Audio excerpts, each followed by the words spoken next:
What's up, guys? Nick here from FutureDDS, and welcome to the 7th update video for studying for the DAT.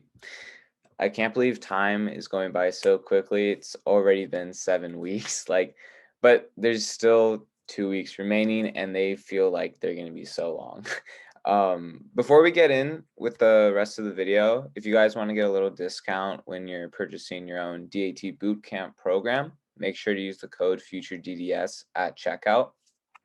This week has been way better than last week.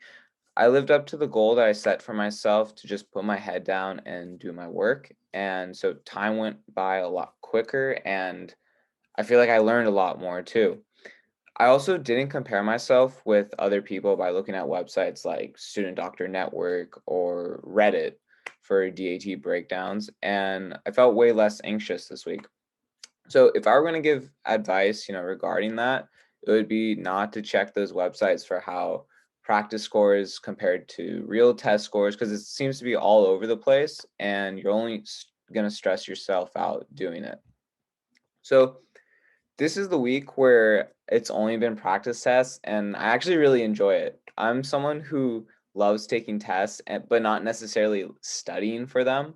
So yeah, call me a nerd. But when I'm not taking practice tests, I'm obviously just reviewing content.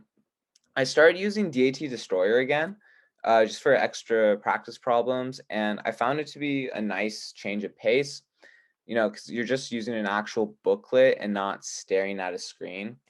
On my review days, I would usually start with that, but I don't think I'm going to continue doing those practice problems from DAT Destroyer because Bootcamp actually has so many question banks that I realize I haven't even completed all of them. So I'm going to do those first before I get back to the Destroyer book. I've also been supplementing with DAT Booster because I just want to take some more practice tests, as I know that's the way that I learn the best. I think the amount of knowledge I learn in the 30 minutes of a practice test for like one section is going to be way more than the amount I would learn just by, reviewing by myself. So constantly taking practice tests is a way more efficient way of studying for me. Most of the sections have been smooth sailing. However, I will say that the reading comprehension is starting to stress me out. I thought I had it figured out in the beginning when I was doing well on the practice tests, but now I'm doing worse, and I find that I don't have enough time to answer all the questions. So that's going to be a section that's going to receive a bit more focus for me this upcoming week. So now we're at the part where I'll list off my practice test scores. Honestly, though, I realize this might be counterproductive because they might just stress you guys out at home, or it may make me look bad once I get my actual scores and they come out like way lower than what I've been getting on my practice tests. But since I've done it for so long, I guess I'll just continue it. So I got a 22 and a 30 in biology. I got a 23 in organic chemistry, a 23 and a 30 in quantitative reasoning. And then I took some like full length practice exams, or just I took one. And that was pretty interesting for me. I got a 25 in bio, a 26 in general chemistry, a 23 in organic chemistry, a 24 on the PAT, a 21 in reading, and a 25 in quantitative reasoning. So taking that full length exam was really different for me. I was super tired after the PAT section, and then came the reading section, and it totally killed me.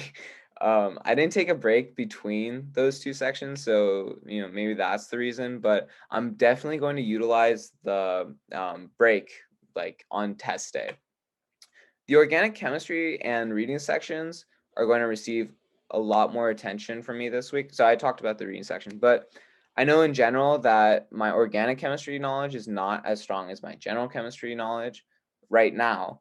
And I just want to develop a method for the reading section so that I have sufficient time to complete all the questions.